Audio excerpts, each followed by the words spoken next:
आओ हदीस सुनो।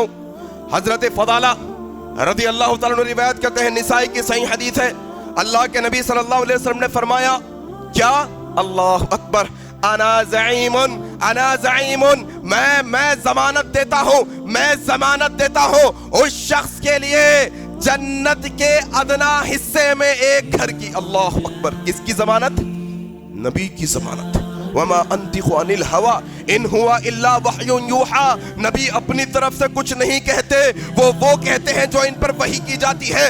नबी की जमानत हकीकत में अल्लाह की जमानत है। अना ज़ईमुन, मैं जमानत देता हूँ उस शख्स के लिए जन्नत के अदना हिस्से में एक घर की। मैं जमानत देता हूँ जन्नत के दरमियानी हिस्से में एक घर की। मैं जमानत देता हूँ जन्नत के ऊंचे हिस्सों में एक घर की उस शख्स के लिए जो मुझ पर ईमान लाए, इस्लाम कबूल करे और अल्लाह के लिए हिजरत करे, अपने घर को बाहर को छोड़कर, दारुल कुफ्र को छोड़कर दारुल इस्लाम में दाखिल हो। अल्लाह, हिजरत, इंसान इज्जत के लिए हिजरत कर लेता है, बदनामी हो गई।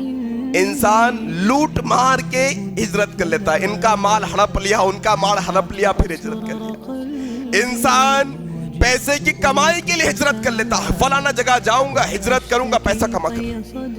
इंसान औरत के लिए हिजरत कर लेता है, नहीं, यहां पर है अल्लाह के लिए।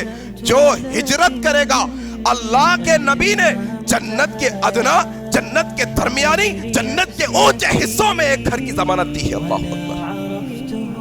और ऐसी हदीस के अंदर अल्लाह के नबी ने कहा कि जो मुझ पर ईमान लाए, इस्लाम कबूल करे और जिहाद फी सबीलिल्लाह करे और हमेशा अच्छाई की फिक्र में लगा रहे और हर बुराई से अपनी हिफाजत करे, ऐसे शख्स के लिए अल्लाह जन्नत में घर देगा। अल्लाह अकबर। अमल साले की अहमियत बताई गई है कि इंसान ला इलाहा इल्लल्लाह मुहम्मद रसूलुल्लाह पढ़े और मन चाहे अमाल करे, नहीं, अच्छाई की हमेशा तलाश में रहने वाले, बुराइयों से हमेशा बचने वाले, ऐसे लोगों के लिए अल्लाह जन्नत में घर अता करता है। जिहाद फी सबीलिल्लाह एक अजीम अमल है।